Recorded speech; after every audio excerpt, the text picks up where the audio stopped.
कक्षा 10 के MP board के सभी विद्यार्थियों, एनुअल एग्जाम 2026 जो कि आपका 24 फरवरी के दिन पेपर है, स्टैंडर्ड वाले बच्चों के लिए ये क्वेश्चन पेपर रहने वाला है। आप चिंता मत करो, जो चीज़ें अब मैं बता रहा हूँ, देखो मैंने पहले भी आपको बहुत सारे सिंपल पेपर प्रोवाइड कराए हैं, लेकिन जो मैं अब क्वेश्चन आपको प्रोवाइड करा रहा हूँ ना, उनको एक बार जरूर याद करके जाओ, क्योंकि भैया है ना, इनमें से 100% श्योर, इनमें से मैंने पूरी रिसर्च कर ली कि 100% श्योर इनमें से ज़्यादा क्वेश्चन आ रहे हैं सुबह। कुछ चीज़ें ऐसी होती है कि जिनको डायरेक्टली नहीं बताया जाता सामने, इनडायरेक्टली रूप में बताया जाता, तो अपन ने एक स्पेशल पीडीएफ के माध्यम से और कुछ मॉडल पेपर मैंने ऐड कर दिया है। तो इस तरीके से मैंने आपको क्वेश्चन पेपर प्रोवाइड कराने की कोशिश कर रहा हूँ। आप तो भले आके मिलान करना, पूरा आएगा, मैं जो बता रहा हूँ उन चीज़ों को फॉलो करो। स्पेशल पीडीएफ नहीं ली तो स्पेशल पीडीएफ जरूर ले लेना, है ना। चलिए, तो ये सिलेक्टेड क्वेश्चनों का जो पेपर है, इसको अपन अच्छे से सॉल्व कर लेते हैं। यहाँ से अपन सेट सी को अच्छे से सोल्यूशन के साथ देखेंगे। तो आइए वीडियो को अब शुरू करते हैं। यहाँ से देखिए, द्विघात समीकरण है A x square plus B X है plus C is equal to 0 के दो भिन्न वास्तविक मूल होगा।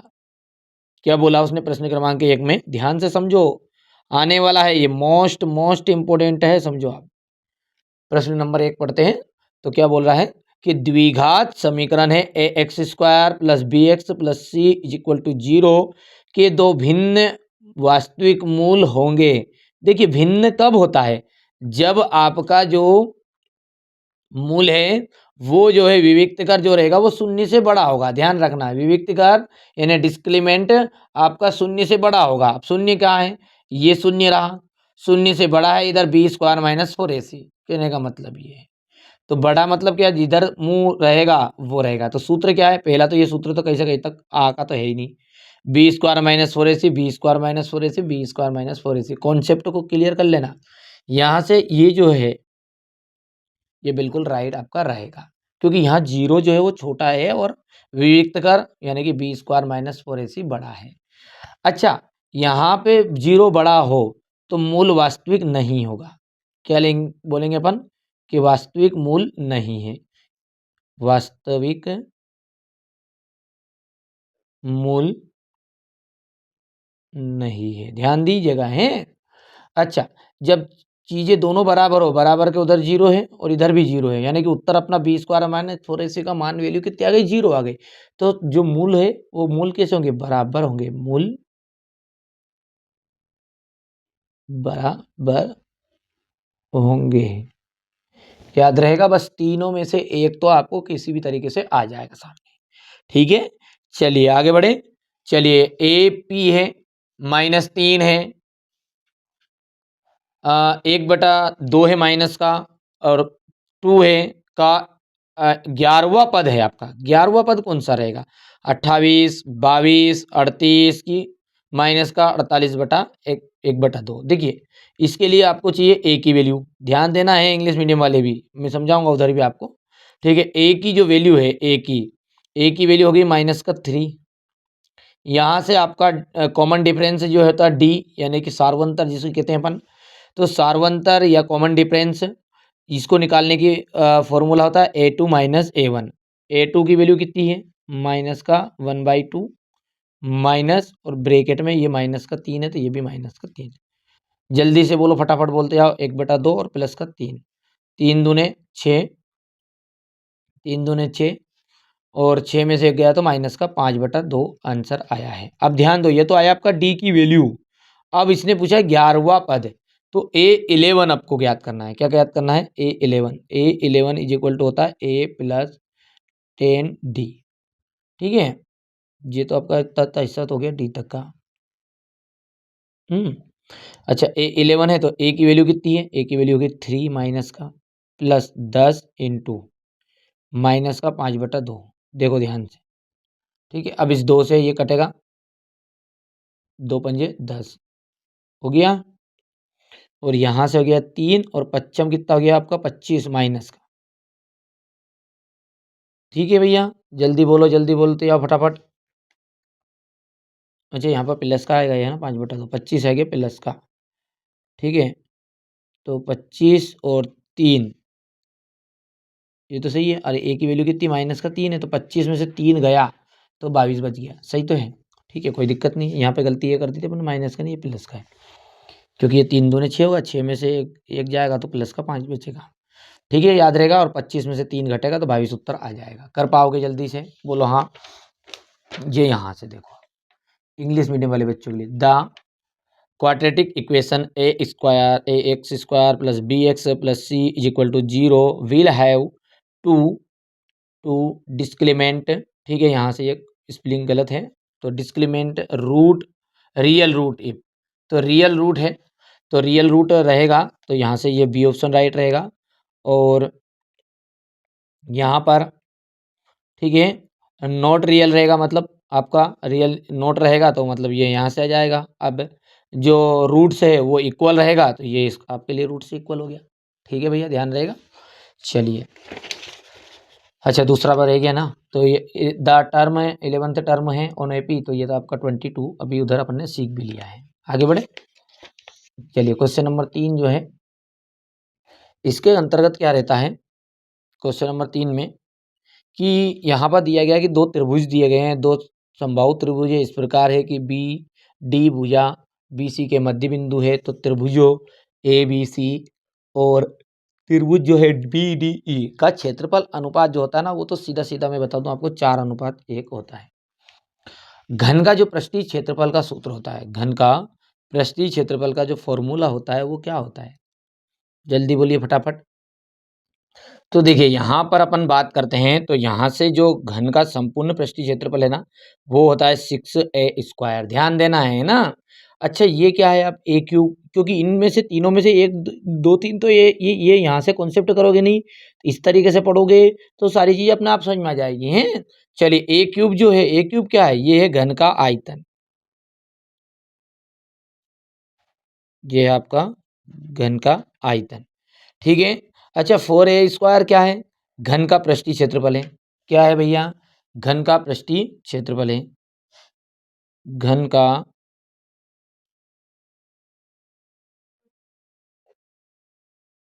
पृष्ठीय क्षेत्रफल। कर्णी 3 गुणित भुजा, तो ये है घन का विकर्ण।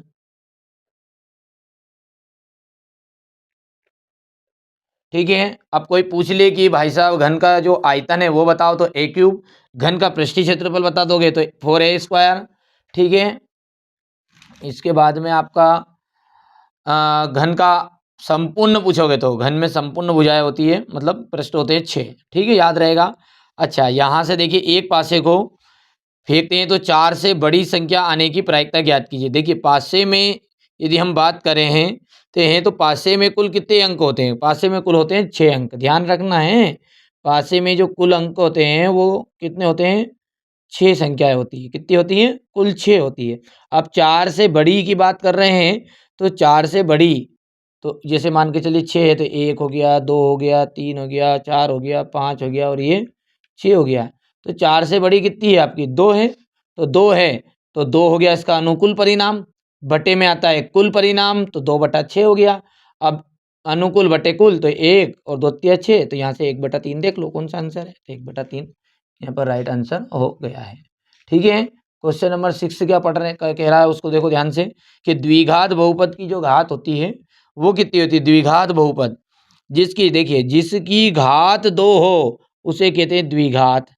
ठीक है, जिसकी घात 3 हो उसे कहते हैं त्रिघात, त्रिघात बहुपद। और जिसकी घात 0 हो उसे क्या कहते हैं, शून्य बहुपद भी कहते हैं। ठीक है, ध्यान रखना है। और यहाँ से एक है आपका रैखिक बहुपद, याद रहेगा ये भी कि लिख के बताऊँ, ये चीज़ें तो याद भी आपको रहनी भी चाहिए और कॉन्सेप्ट वाली भी चीज़ें। ठीक है, चलिए इसी तरीके से इंग्लिश मीडियम वाले बच्चों का है ये, यहाँ से तो फॉर हो गया है, यहाँ से आपका देखिए फॉर्मूला जो देना है वो 6a² हो गया है, कोई दिक्कत नहीं, समझा दूंगा, ये तो सूत्र फॉर्मूले हैं ना, मैंने बता ही दिया वहाँ पर। ठीक है, ये आपका ए क्यूब जो है इसका, ठीक है, आयतन वाला फॉर्मूला है, इन चीज़ों को देख लीजिएगा आप। ठीक है भैया, 5th वाले में आपका हो जाएगा, यहाँ पर 5th वाले की बात करते हैं तो इसमें आपका आंसर रह जाएगा 1/3। ठीक है, और 6 के अंतर्गत आपका रहने वाला है यहाँ से 2। ठीक है, अब देखिए यहाँ पर छोटी सी चीज़ मैं बता देता हूँ, क्योंकि बच्चों को यहाँ पर कमेंट भी आते हैं बार बार, तो इतनी सी चीज़ें मैंने थोड़ी सी देख ली है। देखिए ये जो है, ये ए क्यूब जो है ना, ये आप जानते हैं कि वॉल्यूम ऑफ क्यूब का फॉर्मूला है। ठीक है, ये आपका लिटरल सरफेस एरिया का है। ठीक है, और ये आपका टोटल सरफेस एरिया का हो गया है, और ये आपका जाएगा, ठीक है, डिजाइनल ऑफ क्यूब, है ना, विकर्ण। मतलब थोड़ी बहुत दिक्कत आती है बेटा इंग्लिश मीडियम में, पर आप कवर कर सकते हैं ना, कोई दिक्कत नहीं है। चलिए अब देखते हैं क्वेश्चन नंबर आपका 2 है, यहाँ पर है रिक्त स्थान। चलिए तो रिक्त स्थानों को समझते हैं। अब पहला पढ़ते हैं, रेखिक बहुपद की जो अधिकतम शून्यक होते हैं, रेखिक बहुपद में जो अधिकतम शून्यक होंगे वो कितने हो सकते हैं।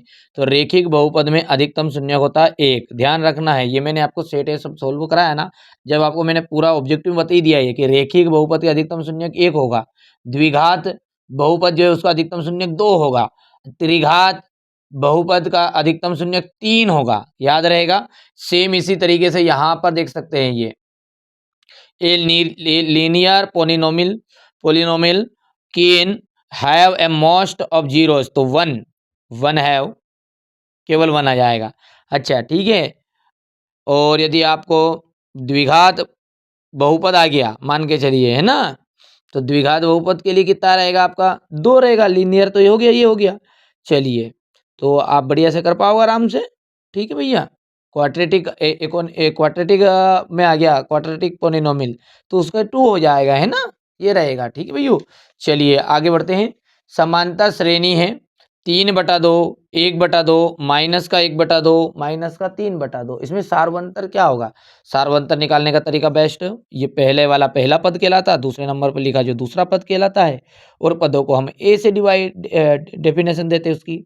तो D = हो जाएगा आपका A2 - A1। तो थोड़ा सी दिक्कत इसलिए आ रही है कि ये इंग्लिश मीडियम के शब्द थोड़े थोड़े बोलने पड़ रहे हैं। अब अपन थोड़ा हिंदी मीडियम को पढ़ाते नहीं तो नाश करते तब इतने में हिंदी मीडियम का, तो ठीक है भैया। चलिए A2, क्योंकि बार बार कमेंट आती है तो उन बच्चों को भी साथ में लेके चलना है। चलिए तो यहाँ पर A2 क्या है, 1/2 है, -3/2। आंसर बोलो जल्दी से, तो 2 का 2 ही रहेगा, 1 - 3 यानी -2/2। आंसर ना, वही आंसर आ जाएगा -1। देख सकते हैं, तो यहाँ से जो सार्वंतर निकला आपका, कॉमन डिफरेंस निकला, वो कितना निकल गया, -1। ये देख सकते हैं द कॉमन डिफरेंस, ठीक है, ये आपका डिफरेंस रहेगा ना, डिफरेंस। तो D = हो जाएगा -1, हो गया। अच्छा, सभी त्रिभुज जो होते हैं समरूप होते हैं क्या, सभी त्रिभुज कौन से, तो समबाहु, समबाहु जो त्रिभुज होंगे वो समरूप होंगे। ठीक है भैया, आगे बढ़ें। यहाँ से अपन ऑल जो ट्राइंगल है आर सिमिलर, तो यहाँ पर इसका मैं भर देता हूँ आपके लिए इंग्लिश मीडियम वाले बच्चों का।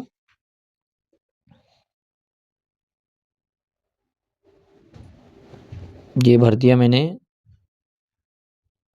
LATERAL, ठीक है।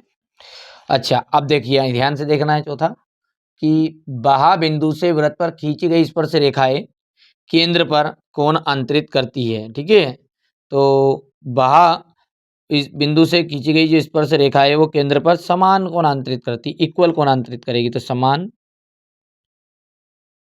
कोणांतरित करती है। तो यहाँ से इसका जाएगा यहाँ पर इक्वल, ये फोर्थ को यहाँ पे भर देता हूँ मैं, इक्वल EQUAL,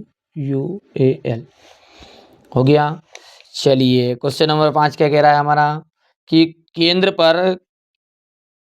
पर जो कोण है थीटा है, ये है ना, केंद्र पर थीटा कोण बनाने वाले दीर्घ त्रिज्यखंड का आपको सूत्र लिखना है। तो दीर्घ त्रिज्यखंड का सूत्र होता है 360 माइनस थीटा बटे में 360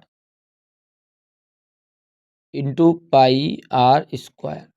ठीक है, यहाँ पर देख सकते हैं, तो ये थीटा है बेटा, ये क्यों नहीं है, मिसप्रिंट से हो गया है।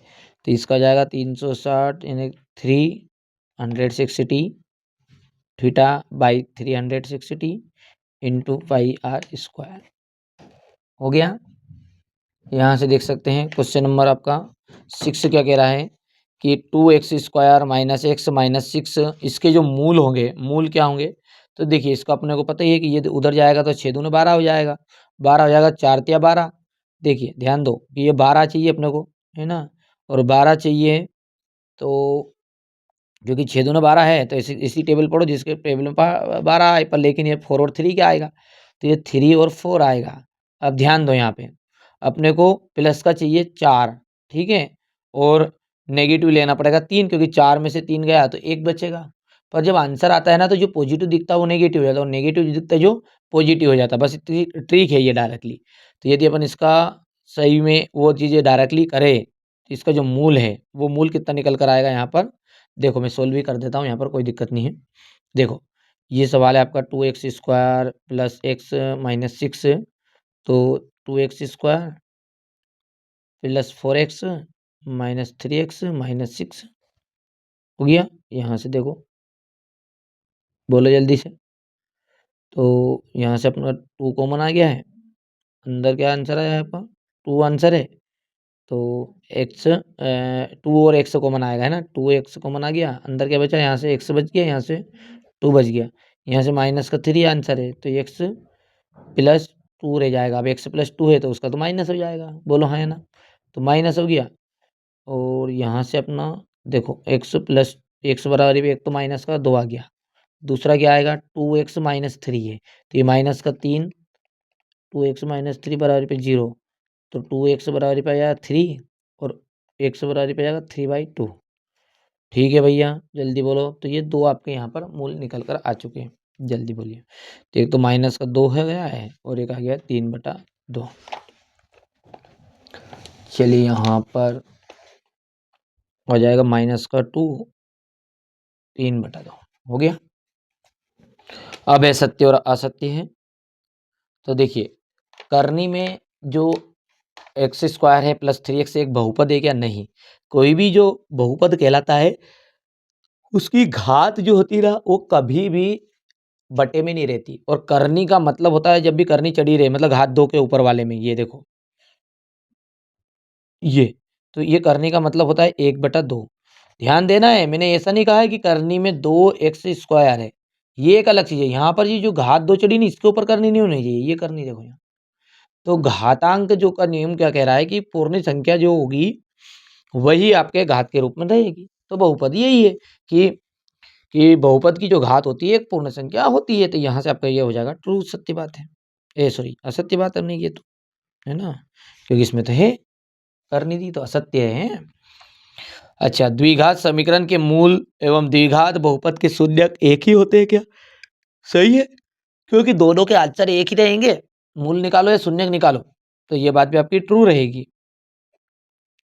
तीसरा है आपका 5 और 7 का समांतर माध्य जो निकलेगा वो कितना निकलेगा, ठीक है 6 है क्या, तो समांतर माध्य निकालने का फॉर्मूला ये है कि दोनों को आपस में जोड़ो और बटे में 2 से भाग दो, दोनों को आपस में जोड़ो और बटे में 2 से भाग दो, तो 5 + 7 बटे में 2, ठीक है बोलो 5 और 7 कितना, जो 12, 12/2 यानी कि आंसर आ गया 6। बिल्कुल सही बात है, ये आपका हो गया यहाँ पर सत्य। समरूप त्रिभुजों के जो क्षेत्रफल होते हैं वो सदैव बराबर होते हैं, समरूप त्रिभुजों के जो क्षेत्रफल होते हैं वो सदैव बराबर नहीं होते, ठीक है असत्य है। ठीक है भैया, आपका दूसरा यहाँ पर अपन असत्य में देखेंगे तो यहाँ से आपका क्या बनेगा, सर्वांग सम जो त्रिभुज है, सर्वांग सम त्रिभुज उनके ही क्षेत्रफल सदैव बराबर होंगे, तो सर्वांग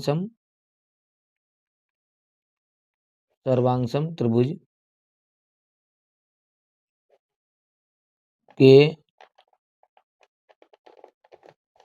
क्षेत्रफल ही सदैव बराबर होते हैं। यहाँ पे लिख भी देता हूँ मैं लाइन, सदैव बराबर होते हो गया, ये यहाँ से देख लो। चलिए आगे बढ़ाएं जुलूस। चलिए भैया यहाँ से अपन 5th नंबर का देखते हैं, ठीक है जब तक। अच्छा देखिए इनको 4th तक अपना हो चुका है, तो इनका इंग्लिश मीडियम वालों का देख लेते हैं यहाँ से पहले। देखिए यहाँ पर इसका पॉलिनोमियल रहेगा क्या, ये तो नहीं रहेगा, ये आपका फाल्स रहेगा। दूसरा जो है वो आपका यहाँ से ट्रू रहेगा, ठीक है। 5th की बात रहेगी 3rd की, तो ये आपका यहाँ से ट्रू है। 4th जो होगा वो आपका यहाँ से फाल्स रहेगा, ठीक है।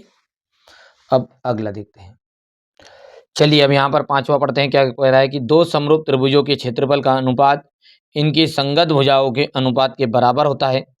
तो इनकी संगत भुजाओं के अनुपात के बराबर नहीं होता। देखो इनकी संगत भुजाओं के वर्ग के अनुपात के बराबर होता है। ठीक है, तो इसलिए ये यहाँ पर आपका असत्य रहेगा ये।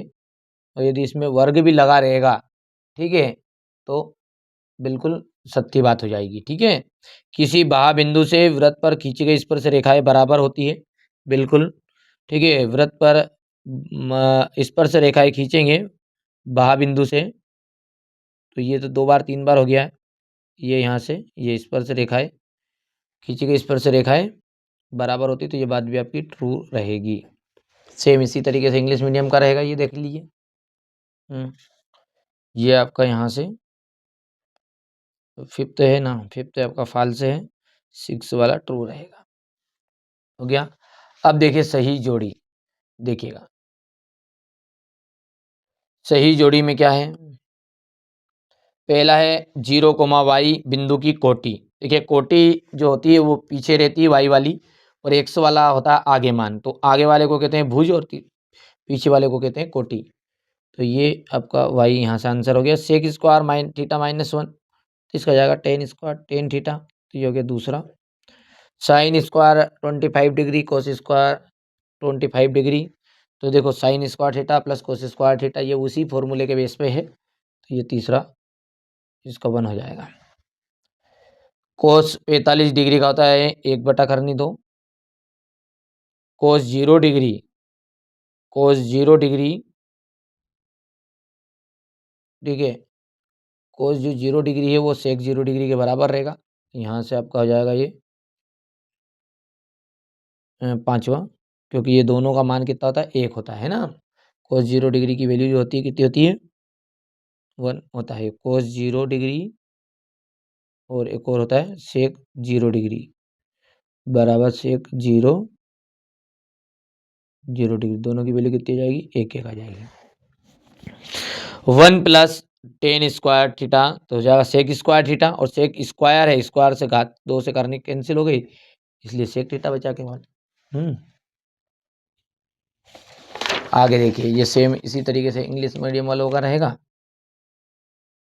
तो the ordinate of the point, ठीक है, तो ये पहले का आपका रहेगा यहाँ से वाई, सेक स्क्वायर थीटा -1, इसका जाएगा tan theta, ten square theta होता है तो ये टेन थीटा हो जाएगा यहाँ पर। Sine square theta plus cos square theta, अभी बताया मैंने 25, मतलब थीटा थीटा वैल्यू मान लो इसको, तो 1 आ गया ये, सर्वसमी का है ये। हाँ, कोस 45 का मान आपका हो गया है यहाँ पर 1/√2, और कोस 0 डिग्री की जो वैल्यू है वो सेक 0 डिग्री, और 1 प्लस टेन स्क्वायर थीटा का हो जाएगा सेक स्क्वायर थीटा, और अंडर रूट कट गया पावर डिग्री 2 से। हो गया। चलिए अब है यहाँ पर है आपका एक वाक्य में उत्तर। हो गया। यदि ए इक्वल टू बी क्यू, यदि ए इक्वल टू होता है बी क्यू, तो ए एवं बी में क्या संबंध है। तो देखिए यहाँ पर अपना जो ये प्रश्न है ना, ये यदि ए इक्वल टू बी क्यू बराबर, तो ए एवं बी में क्या संबंध है। तो यहाँ पर अपन बोल सकते हैं कि बी जो है, बी जो है ए का एक गुणनखंड है, बी ए का एक गुणनखंड है।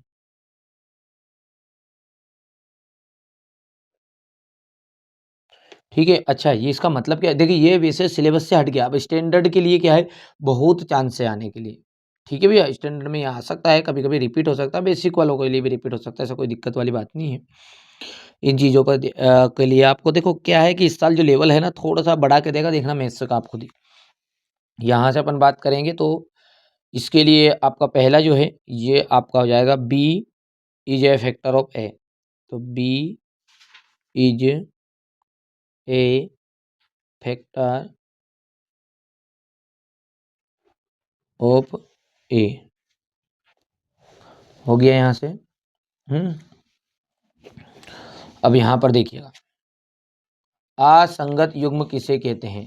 तो असंगत युग्म किसे कहते हैं, असंगत युग्म जिसका कोई हल नहीं हो। ठीक है, कोई हल नहीं हो, तो जिसका कोई हल नहीं हो उसे कहते हैं असंगत युग्म। ठीक है, यहाँ पर देख सकते हैं what is called incomplete pair, नाम में लग रहा है इनकम्प्लीट, मतलब इसका क्या जाएगा, has no solution, has no solution. हो गया यहाँ पर।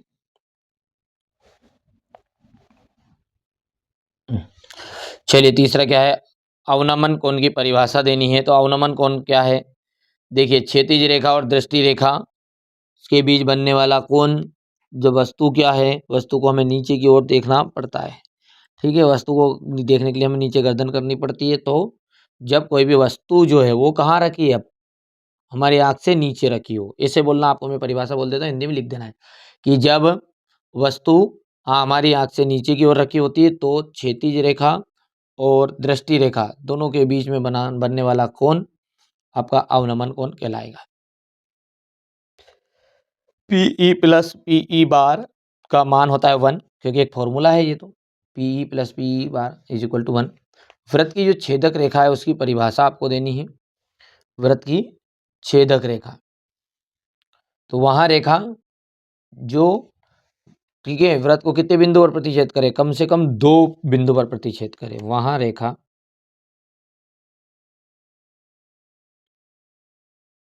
जो वृत्त को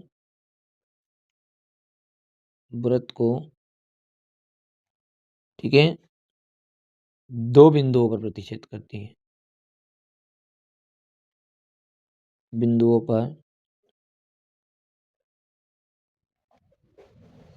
प्रतिच्छेद करती है, उसे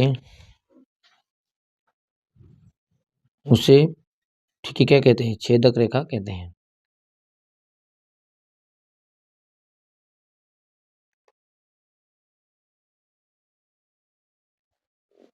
हो गया है। 6 सेंटीमीटर त्रिज्या वाले वृत्त के का क्षेत्रफल ज्ञात कीजिए जिसका कोण कितना है, 60 डिग्री है। 6 सेंटीमीटर वाले वृत्त के क्षेत्रफल का ज्ञात करना है आपका, जिसका जो एंगल है वो कितना है, 60 डिग्री है।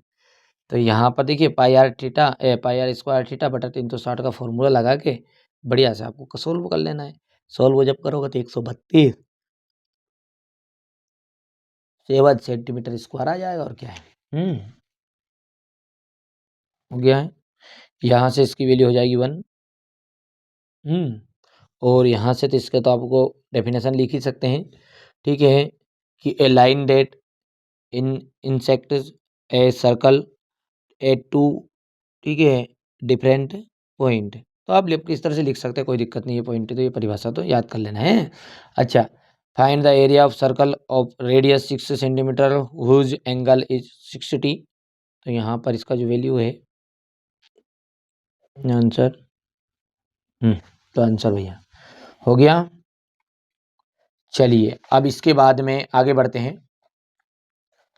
क्वेश्चन नंबर जो 6 है ये देख सकते हैं, इनको आपको एक साथ में सॉल्यूशन के साथ बता दूंगा, पर पहले आप इन क्वेश्चनों को एक बार नज़र देख लीजिए।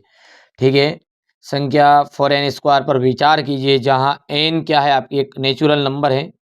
जांच कीजिए कि n का कोई ऐसा मान निकलेगा जब 4n अंक शून्य पर समाप्त होगा। ठीक है, दर्शाइए कि 5 - 3 एक अपरिमेय संख्या है। ध्यान देना है, क्वेश्चनों पर है अब पूरा। शून्य को की संख्या ज्ञात करनी है। देख सकते हैं इस पैराग्राफ में, तो आपको चित्र में देख के लगेगा कि 2 शून्यक होंगे। एक एक द्विघात बहुपद ज्ञात कीजिए जिसके शून्यकों का योगफल -3 और 2।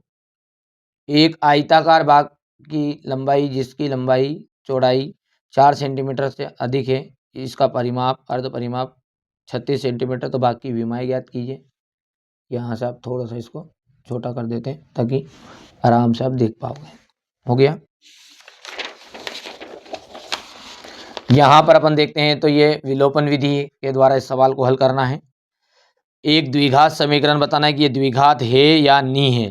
ठीक है, चलिए तो इसके बाद में x² - 3 - 10 = 0 के मूल ज्ञात कर देना है। ये सिद्ध करना है यदि किसी त्रिभुज की एक भुजा के समांतर अन्य 2 भुजाओं को भिन्न भिन्न बिंदुओं पर प्रतिच्छेद करे या खींची जाए तो अन्य भुजाएं एक ही अनुपात में विभाजित हो जाती हैं। हो गया। सब आधारभूत समानुपातिकता यानी कि थेल से प्रमेय का कथन आपको देना है। हो गया, यहाँ पर देख सकते हैं ये क्वेश्चन नंबर आपका 11 हो गया है। यहाँ से अपन बात करते हैं तो x और y में आपको एक ऐसा संबंध बताना है।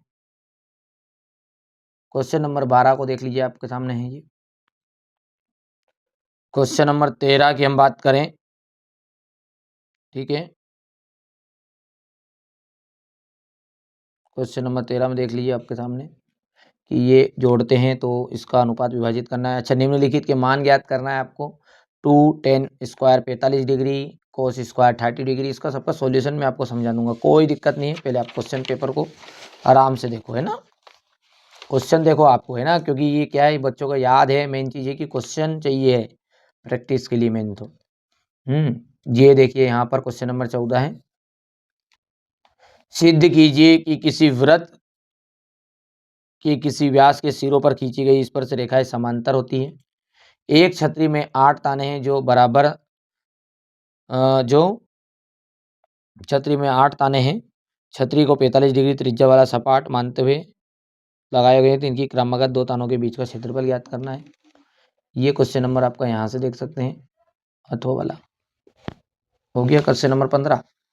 क्वेश्चन नंबर 16 में क्या है कि एक चित्र प्राप्त करने की प्रायिकता ज्ञात करनी है और पट प्राप्त करने की प्रायिकता भी ज्ञात करनी है साथ में। और पत्ती खेल लो भैया, 52 पत्तों की अच्छी प्रकार से फेंटी गई गड्डी है, उससे निकाला गया एक पत्ता है। बताना है आपको कि लाल का बादशाह है, फेस कार्ड वाला है, पान का गुलाम है, हुक्म का पत्ता है, कीट की बेगम है। ये इंग्लिश मीडियम वाले बच्चों के लिए रहेगा। हो गया। यहाँ पर हम बात करते थे, एक थैले में एक लाल गेंद, एक नीली गेंद, एक पीली गेंद है। सभी गेंद एक ही साइज की है। कृतिका ने बिना थैले के अंदर झाँक के इनमें से एक गेंद निकाली, तो वहाँ गेंद कौन सी होगी? ये देखिए, 144 बॉल पेनों के एक समूह में 20 बॉल पेन खराब है तथा शेष अच्छे हैं। आप खरीदना चाहोगे जो अच्छा है, परंतु आप खरीदना नहीं चाहोगे। दुकानदार इन पेनों को से यादृच्छिकता निकाल कर आपको देता है। इसकी क्या प्रायिकता होगी कि वहाँ पेन खराब है, कि खरीदोगे कि नहीं खरीदोगे? तो भाई साहब खरीदेंगे कब? जब अच्छा होगा। नहीं खरीदेंगे कब? जब खराब होगा। तो यही बताना कुछ है। ये देखिए भाई साहब, बिल्कुल करके जानने की है इस चीज़ को। इनमें से इस साल इसके चांस है, इनमें से ये 2 तरह के क्वेश्चन रहते हैं इनमें, बिल्कुल। ये यहाँ पर देखिए, जांच कीजिए। ऐसी 40 धना पूर्णांकों के योग ज्ञात कीजिए, ये 6 से विभाज्य है। आंधी आने पर पेड़ टूट जाता है, टूटा हुआ भाग इस तरह मुड़ गया कि पेड़ का शिखर जमीन को छूने लगता है। इसके साथ 30 डिग्री का कोण बनाता है। हो गया याद। एक मीनार, जहाँ से हम बात करते तो क्वेश्चन नंबर 21 की। एक नगर में एक टैक्सी है, उसके भाड़े का नियत है, नियत भाड़ा से अतिरिक्त चली गई दूरी वाला है। इसका सबका सॉल्यूशन मैं आपको एक साथ प्रोवाइड करवाऊंगा, डरो मत। ये आपका क्वेश्चन नंबर यहाँ से वाला। यदि कोई बेलन है का आकार का है, एक शंकु अध्यारोपित किया गया है, यहाँ से हो गया इतना। इस तरह के बेटा 6 मॉडल पेपर दे रहा हूँ आपको, है ना, कोई दिक्कत नहीं है। ये आपका क्वेश्चन नंबर अथवा हो गया। ये क्वेश्चन नंबर 23 में देखो आपको,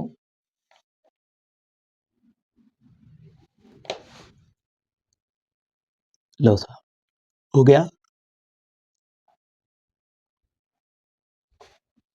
अब इसके बाद में अगला देखते हैं। ये इंग्लिश मीडियम वाले बच्चों के लिए रहेगा, थोड़ा सा छोटा करना ही पड़ेगा उसको।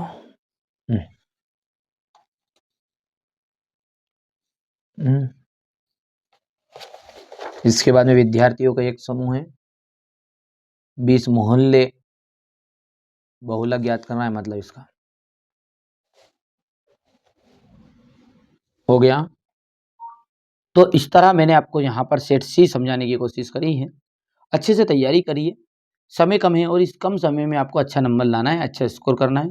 मेरा तो उद्देश्य यही है कि नहीं, मेरे साथ जो बच्चा जुड़ा हुआ है वो अच्छा स्कोर करे, अपनी तरफ से 100% दो यार। रिजल्ट कुछ भी आए, पेपर में वही प्रश्न आएंगे अधिकतर जो आपको याद है। अब इसका मतलब ये नहीं आप इतना दिन भर संकोच करो कि पेपर कैसा आएगा, कठिन आएगा, ये आएगा, और कुछ नहीं पढ़ा तो स्पेशल PDF ले लो। अभी तक नहीं करा है तो बिल्कुल।